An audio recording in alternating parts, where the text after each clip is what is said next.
Allah'ın selamı, rahmeti ve bereketi üzerinize olsun. Sevgili dostlar, 25. söze devam edeceğiz bugün. Beraber okuyalım programında.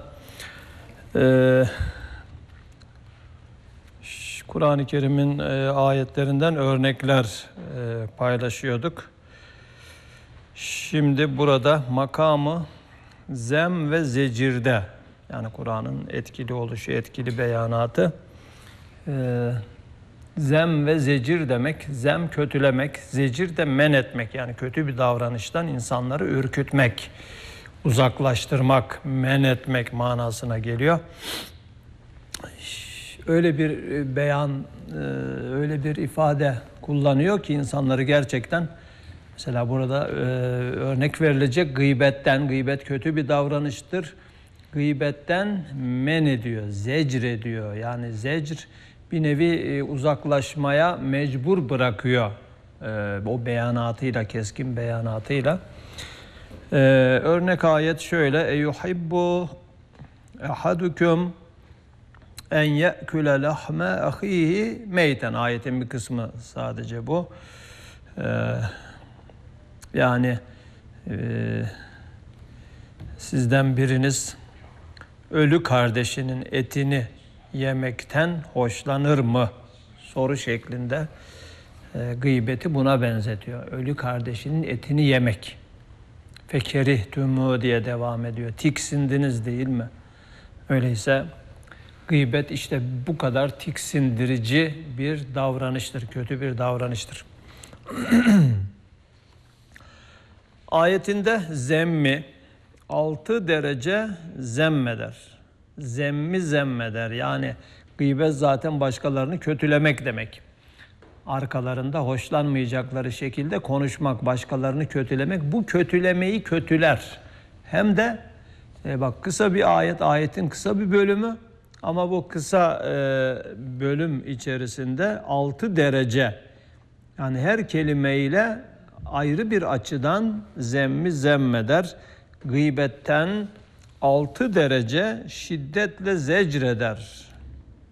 Gıybetten insanları uzak kalmaya mecbur eder bir noktada.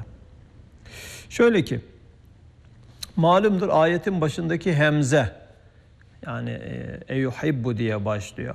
Eyuhibbu, bu hemze sormak, aya manasındadır. Aya, yani Türkçe'ye göre acaba, sormak, soru cümlesi. Acaba sizden biriniz ölü kardeşinin etini yemekten hoşlanır mı? Evet. Acaba anlamına geliyor. Öyle olunca o sormak manası, bu ilk harf olan hemzedeki, yani soru edatıdır. Bu soru edatı, sormak manası su gibi ayetin bütün kelimelerine girer. Yani eyuhibbu gibi ehadükümün başında da, en ye'küle başında da, lahmen ahihi meyten kelimelerinin başında da bunu düşünebiliriz diyor. Efendim, o sormak manası su gibi ayetin bütün kelimelerine girer. İşte birinci hemze ile der. Demek ki bir hemze, yani bir soru edatı 6 soru edatı oluyor. Bak, burada nefis bir şey var. Üstelik tahlil var. Görelim. Gerçekten bunları anlayınca insan asla gıybet yapmaz. Gıybetten uzaklaşır, yani böyle elinde olmadan veya gaflete düşüp de bir gıybete dinleyici olarak katılırsa, iştirak ederse de büyük bir vicdan azabı duyar ve peşinden hemen tevbe eder. Evet, birinci hemze ile der. Aya, sual ve cevap mahalli olan, aklınız yok mu ki bu derece çirkin bir şeyi anlamıyor?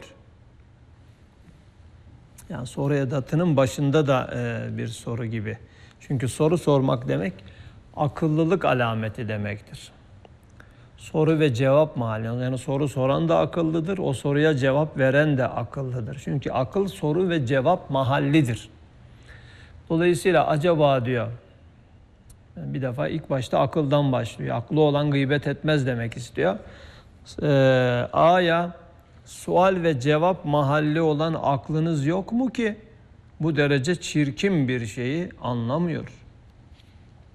İkincisi yuhibbu lafzı ile der.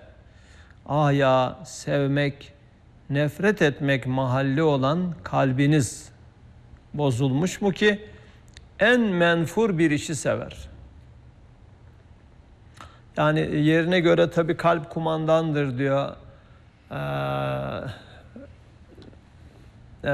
Diğer duygular ona bağlıdır dediği yer de var ama şimdi aklıma geldi. Yani burada birinci sırayı ayetten de ayetteki o dizilişten de çıkararak akla veriyor. Akıl demek, akıl, İslamiyet akıl dinidir, ilim dinidir.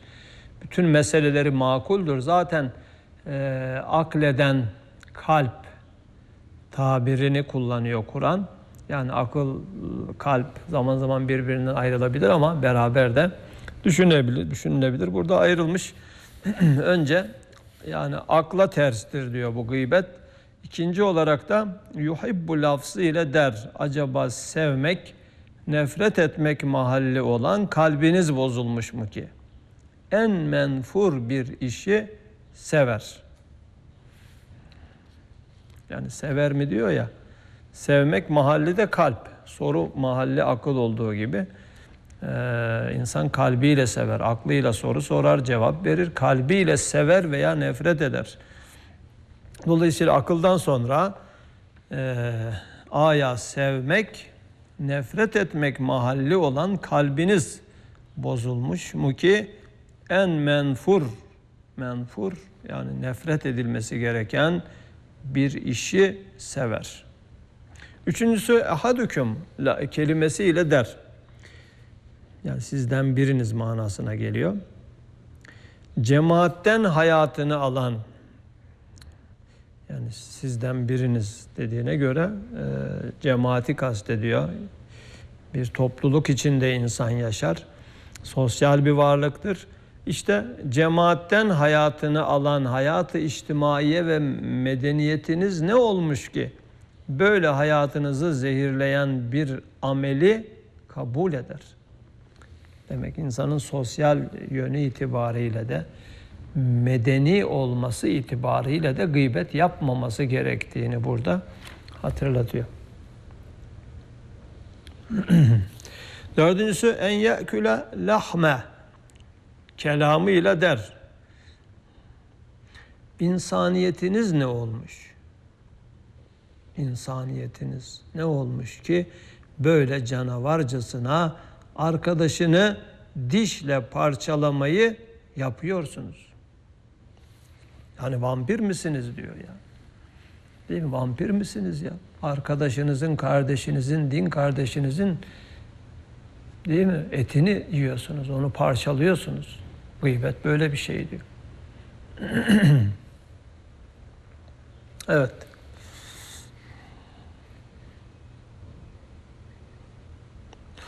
Beşincisi ehihi kelimesiyle der. Hiç rikkat-i cinsiyeniz, hiç sıla-i rahminiz yok mu ki yani mümin kardeşlerinizle olan bağınız, din bağı, İslam kardeşliği bağı gibi bir bağınız yok mu ki böyle çok cihetlerle kardeşiniz olan bir mazlumun şahs-ı manevisini insafsızca dişliyorsunuz? Hiç aklınız yok mu ki kendi azanızı kendi dişinizle divane gibi ısırıyorsunuz? Kendi azanızı, çünkü müminler bir vücudun azaları gibidir. Değil mi? Hadis-i şerifte öyle bildiriliyor. Kendi azanızı kendi dişinizle ısırıyorsunuz. Hiç aklınız yok mu diye tekrar yeniden akla bir atıf yapıyor. Evet, altıncısı meyten Meyten ölü demek. Meyten kelamıyla der. Vicdanınız nerede? Fıtratınız bozulmuş mu ki en muhterem bir halde bir kardeşine karşı etini yemek gibi en müstekreh bir iş yapılıyor. Yani vicdan demek ki vicdana da sığmayan bir iş. Vicdanın da kabul etmeyeceği bir iş gıybet. En son 6. derecede onu ifade ediyor. Sonuç ne? Sonuç demek zem ve gıybet, başkalarını kötülemek ve gıybet etmek aklen, kalben ve insaniyeten ve vicdanen ve fıtraten ve asabiyeten ve milliyeten mezmumdur. Yani tek bir açıdan değil, bakın. 6-7 açıdan kötülenmiş oluyor tek bir ayette. Aklen, akıl açısından, aklın kabul etmeyeceği bir şey. Akıllıysan gıybet yapma. Kalbin varsa gıybet yapma. İnsanlığın varsa gıybet yapma. Vicdanın varsa gıybet yapma. Fıtratın bozulmamışsa gıybet yapma. Asabiyeten ve milliyeten, yani sosyal bir varlık olarak medeniysen gıybet yapmamalısın demiş oluyor. İşte bak nasıl ki şu ayet icazkârane, yani çok veciz bir şekilde 6 mertebe zemmi zemmetmekle, başkalarını kötülemekle icazkârane, yani mucizelik seviyesinde 6 derece o cürümden zecreder. O günahtan insanı uzaklaştırır, men eder. O günahı işlememeye bir noktada mecbur bırakır. Evet, elhamdülillah. Nefis bir açıklama. Bunun gıybet bahsi mektubatta var. Biraz daha uzun, burayı almış aynen. Ama bundan sonra bazı ilaveleri var. Onu da oradan okuyabilirsiniz. Ben oraya havale ediyorum. Yani bazı diyor, yani çok özel şartlarda gıybete benzeyen şeyler var ama gıybet sayılmayabilir diyor. Kesinlikle sayılmaz diyor, yani sayılmayabilir diyor. İşte birisi seninle istişare ediyor. Yani filanca adamla bir işim var. Sen onu tanıyorsun, yani onunla teşrikin mesain var. Onunla şöyle bir işe girişmek istiyorum, ortak bir iş yapmak istiyorum diye sana sorarsa diyor, istişarenin hakkını vermek için, yani onu kötülemek değil maksadın, ama sana soruluyor, istişarenin hakkını vermek için, o bir zarar görecekse o zararı görmemesi için, çünkü o da mümin kardeşin senin. Yani diyebilirsin o konuda pek tekin değildir, pek güvenilmez. Yani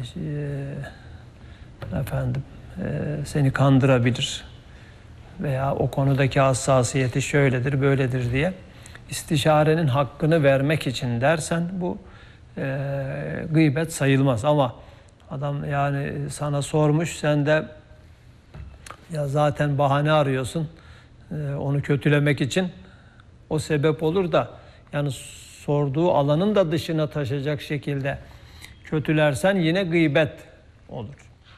Veya o mümin kardeşinin bir şeyi var, gerçekten bir kötü tarafı var. Ondan kurtulması lazım ama onu kimse bilmiyor. Sen biliyorsun. İlgili kişilere, yani mesela öğrenci ise öğretmenine, müdür muavinine veyahut kendi annesine, babasına, yani benim söylediğimi bilmesin ama şöyle bir yanlışı var. O yanlışta ileri gitmeden siz ona mani olabilirsiniz bir şekilde, yani nasıl mani olacaksanız. Onun iyiliği için, yani o yanlıştan, o kötü davranıştan kurtulması için onu şikayet etmek. Yani herkese değil, ilgisiz kimselere şikayet etmek gıybet olur. Ama ilgili ve o kötülüğü men edebilecek kimselere, ondan onu alıkoyabilecek kimselere şikayet etmek gıybet olmaz. Yani bu ispiyonculuk değildir. İspiyonculuk ona zarar vermek için yapılır. Halbuki burada ona faydalı olmak için, Yani zalimken de mazlumken de mümin kardeşinize yardımcı olun diye bir hadis-i şerif var. Mazlumken tamam zulme uğruyor, yardım edelim de zalimken nasıl yardım edelim? İşte zalimken yani kendisi her günah zulümdür. Dolayısıyla o zulme alışmışsa ona yardım, onu o zulümden men etmektir, uzaklaştırmaya çalışmaktır. Bu yönde ilgili kimselere ricada bulunmak, onun o durumunu bildirmek gıybet sayılmaz. Evet. Veya bir diğer madde tahkir için değil, tarif için. Yani o da razıdır zaten. Mesela bizim köyde vardı. Topal Osman. Topal Osman'ın evi. Değil mi? Topal Osman diye tanınmış adam yani. Kendisi de zaten bundan şikayetçi değil. Osman çok ama Topal Osman denince o. Değil mi? Veya Çolak Hasan neyse. Tabii burada ilk başlarda bunları şey yapmamak lazım. Yani lakap, kötü lakap takılması doğru değildir. Yani ilk başlarda takanlar mesul olabilir ama öyle tanınmış zaten. Dolayısıyla Osman desen kimse anlamayacak ama Topal Osman dediğinde anlaşılıyorsa o da ondan şikayetçi değilse bu takdirde de tarif için olan vasıflandırmalar gıybet şumulünün dışında olabilir. Yani bu böyle birkaç hususi durumda gıybet caizdir demiyor, caiz olabilir diyor. Gene dikkatli olmak lazım. Yoksa onun dışında nasıl ki ateş odunu yer bitirirse gıybet de salih amelleri öyle yer bitirir. Öbür dünyada insanlar amel defterleri açıldığında ya bu nasıl defter işte küçük büyük hiçbir şey bırakmamış hepsi kaydedilmiş diyecekler ya. Bir de amel defterlerinde bazı sürprizlerle karşılaşacaklar. Yani bakacaklar ki kendi yaptıkları bazı iyi ameller, ümit bağladığı, amele ümit bağlanmaz ama onu göremiyor yani defterinde. O yaptığı iyi davranış yok. Allah Allah. Ve yapmadığı bazı günahlar, kendi işlemediği bazı günahlar onun defterine yazılmış. Yani işte bunu anlayacak sonradan. Evet o günahları işlememiş ama o günahları işleyen kimselerin gıybetini yaptığı için değil mi? Kendi sevapları onlara gitmiş. Onların günahları kendi defterine gelmiş. Onun için de böyle farklı bir sonuç görebilecek. Hatta müflis diyor Peygamberimiz. Müflis kimdir? İşte parasını, malını, mülkünü kaybeden dediklerinde hayır diyor. Güzel davranışlar yaptığı halde, iyilikler, sevaplar, ibadetler yaptığı halde amel defterleri açıldığında onları göremeyen. Çünkü birinin hakkını yemiş, birinin gıybetini yapmış, birine suizan beslemiş. Böyle kötü davranışlar yüzünden amel defteri boşalmış. Sevapları gitmiş yani. Başkalarının günahını almış, kendi sevapları onlara gitmiş kimselerdir. Asıl müflis bunlardır diyor. Ebedi hayatı iflas etmiş kimseler onlardır.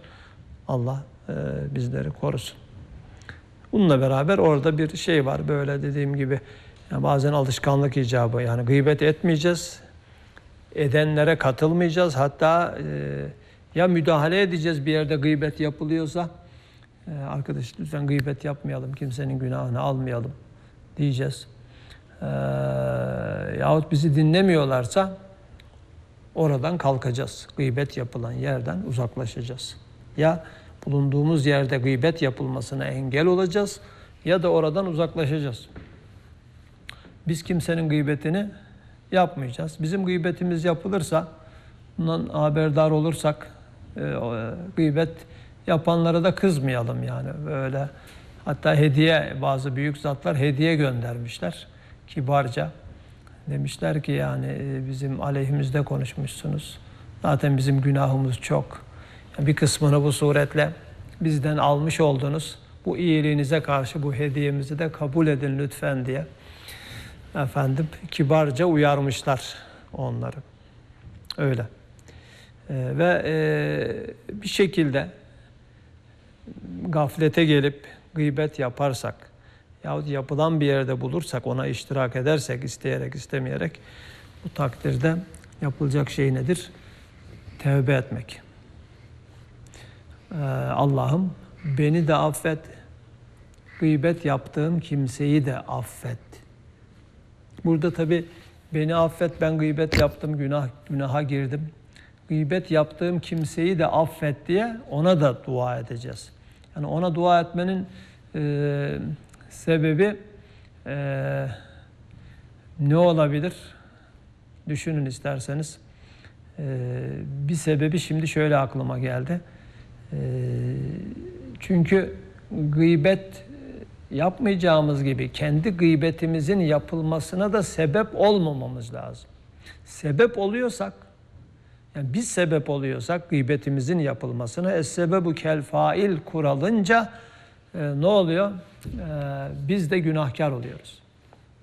Sebep olan o sebep olduğu şeyi yapan gibidir. Yani gıybete sebep olan, gıybet yapan gibi günahkar oluyor. Onun için yani gıybet yapılmasına sebep olması ihtimaliyle beni gıybet yaptığım için, onu da buna sebep olduğu için affet diye dua ikili olarak her iki tarafa yapılması gerekiyor. Evet sevgili dostlar, şimdi diğer bir örnek makamı ispatta. Bu makamı zecirdi, zem ve zecirde örnekti gıybet meselesi. Şimdi ispat makamında binler misallerinden mesela, yani Kur'an meseleleri sadece iddia olarak ortaya koymuyor, hipotez olarak koyup bırakmıyor, iddiayı ispatlıyor. Değil mi? Aklı ikna edecek, aklı tasdike mecbur bırakacak şekilde, akla kabul ettirecek şekilde ispatlıyor. Mesela bununla ilgili çok örnekler var Kur'an'da ama birkaç örnek var burada. Bir tanesi Haşr suresinin başındaki 10. sözde okumuş olduğumuz Haşr suresinin başında yer alan ayet-i kerime ki haşri ispatlayan o risaleyi yazarken üstad bunu böyle Barla'da ilk yazılan risale olarak Eğirdir Gölü'nün kenarında 500 defa günde, affedersiniz, böyle gidip gelerek 500 defa elinde tesbih, günde 500 defa okuduğu ayet. Estağfirullah. Fenzur ila asari rahmetillah. Keyfe yuhyil arda ba'de mevtiha. İnne zâlike le muhyil mevta ve huve alâ kulli şeyin kadir. Ayetinde haşri ispat ve istibadı izale için, yani öldükten sonra dirilmeyi, akıldan uzak görmeyi, akla ters görmeyi izale için öyle bir tarzda beyan eder ki fevkinde ispat olamaz.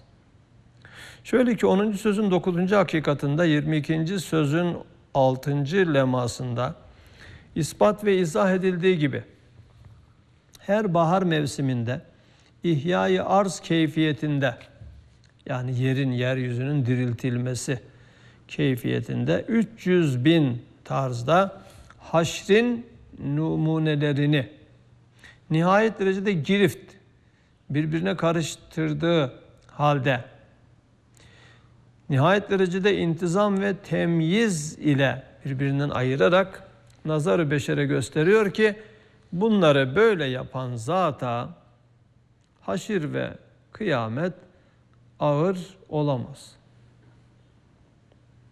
Evet. Bahar haşrine dikkat çekiyor.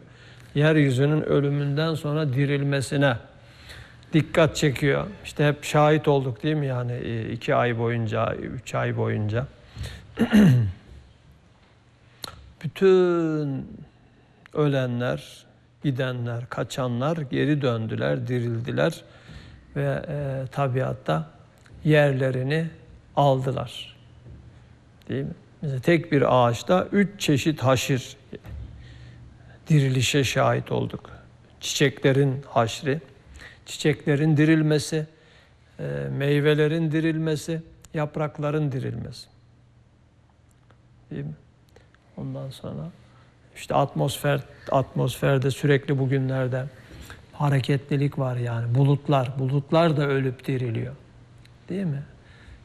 Bulutlar o su buharı şeklinde, mesela buhar suyun ruhudur. Buhar şeklinde yükseliyor. Ondan sonra işte bir çekirdek etrafında bir tabakada işte yağmura dönüşerek veya kara dönüşerek yere iniyor. Yani o su buharı şeklinde o suyun ruhu bir beden içinde beden giyiyor. Yani bedeniyle diriliyor adeta. O tekrar yeryüzüne iniyor.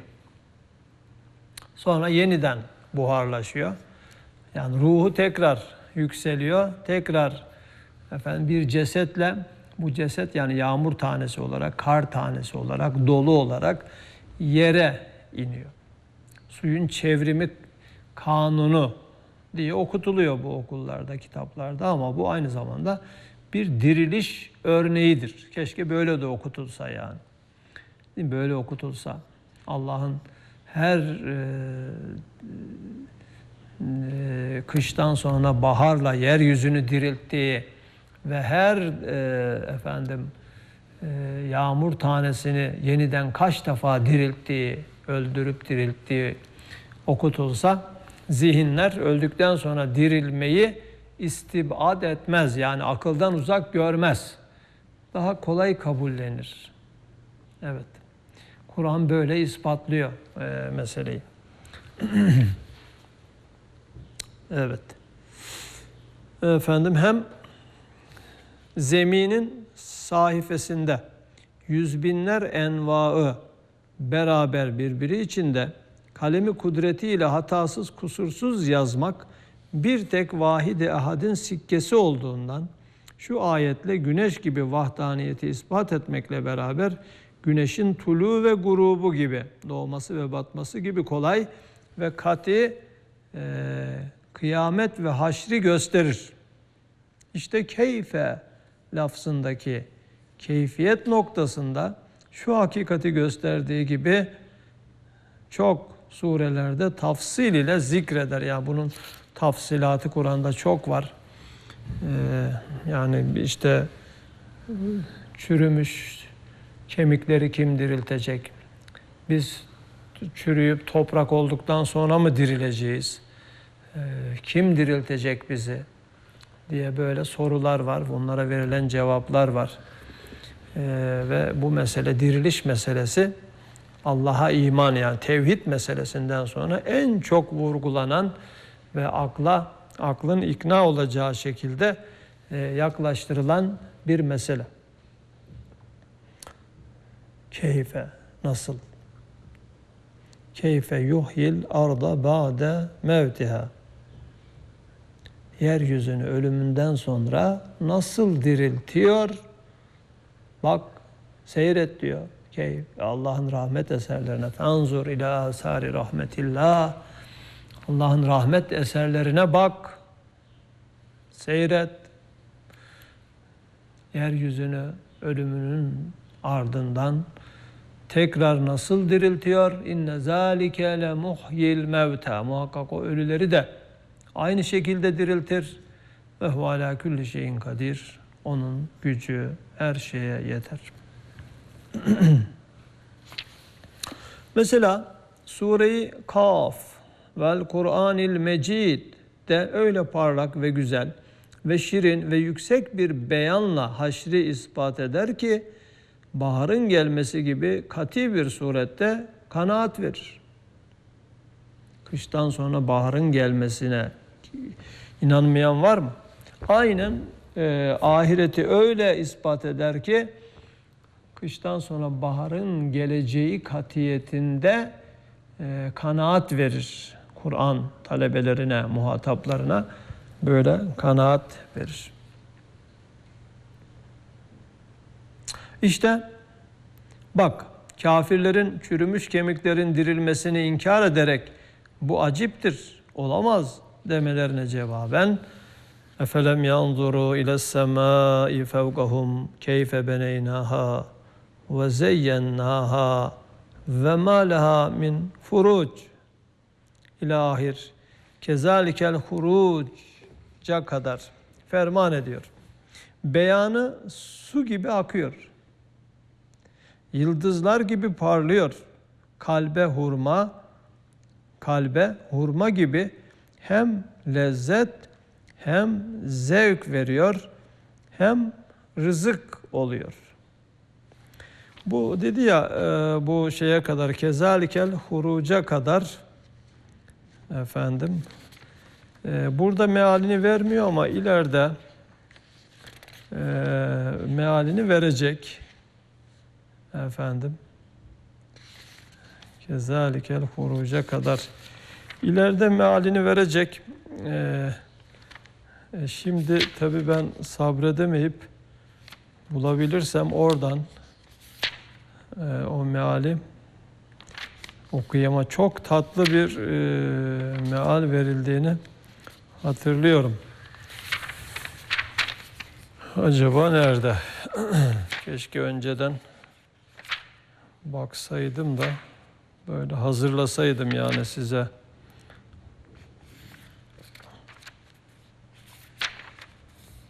Açıp okusaydım. Efendim.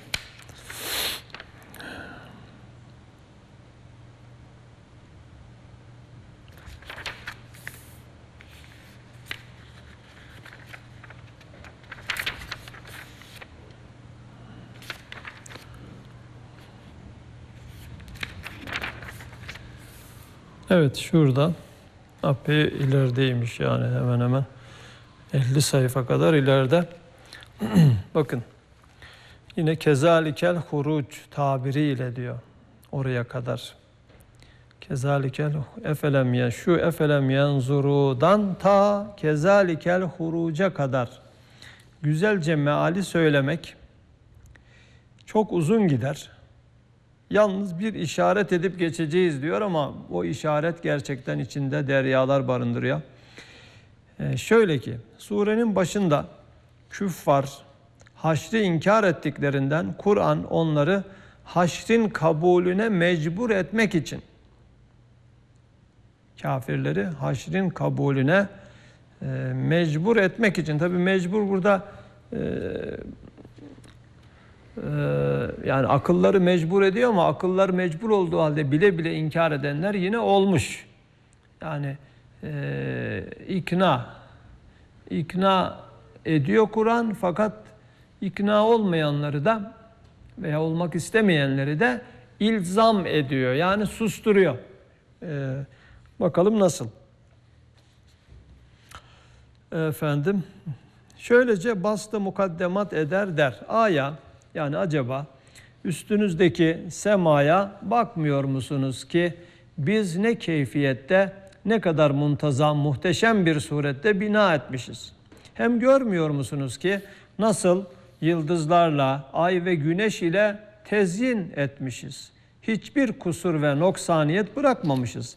Hem görmüyor musunuz ki zemini size ne keyfiyette sermişiz, ne kadar hikmetle tefriş etmişiz. O yerde dağları tespit etmişiz.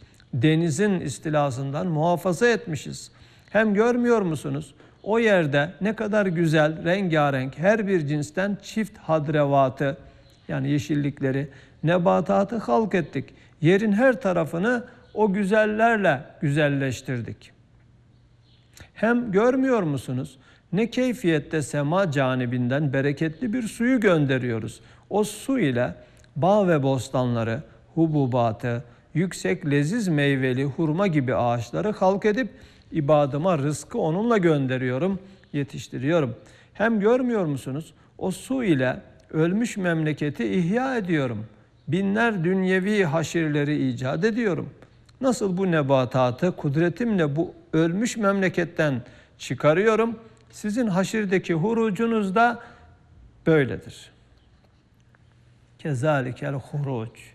Yani siz de öyle çıkarılacaksınız. Ya bastı mukaddemat, ne kadar harika değil mi? Kıyamette arz ölüp siz sağ olarak çıkacaksınız. İşte şu ayetin ispat-ı haşirde gösterdiği cezaleti beyaniye, yani beyanın akıcılığı ki binden birisini ancak işaret edebildik. Nerede? İnsanların bir dava için serdettikleri kelimat nerede? Evet.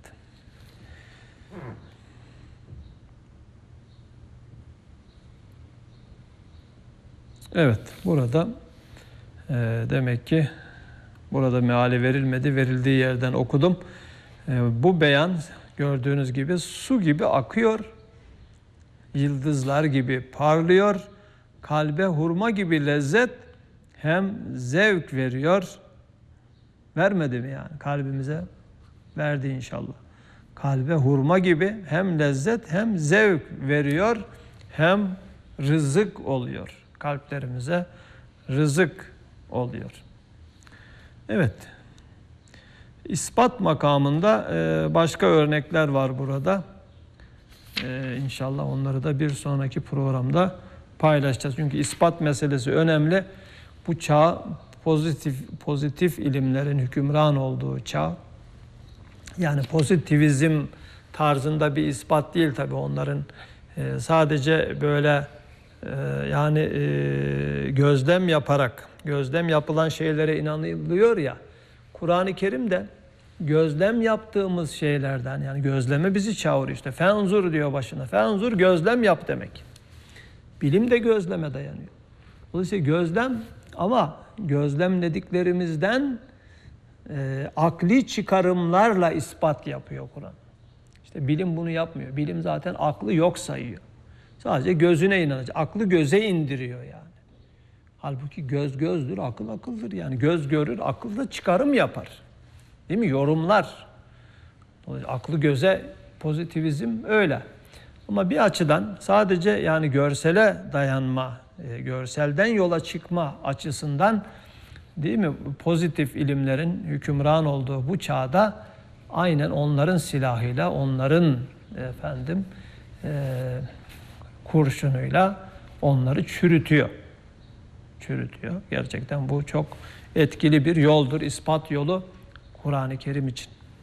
Subhaneke la ilme lena illa ma allamtena inneke entel alimul hakim ve ahiru davahum elhamdülillahi rabbil alamin. El Fatiha.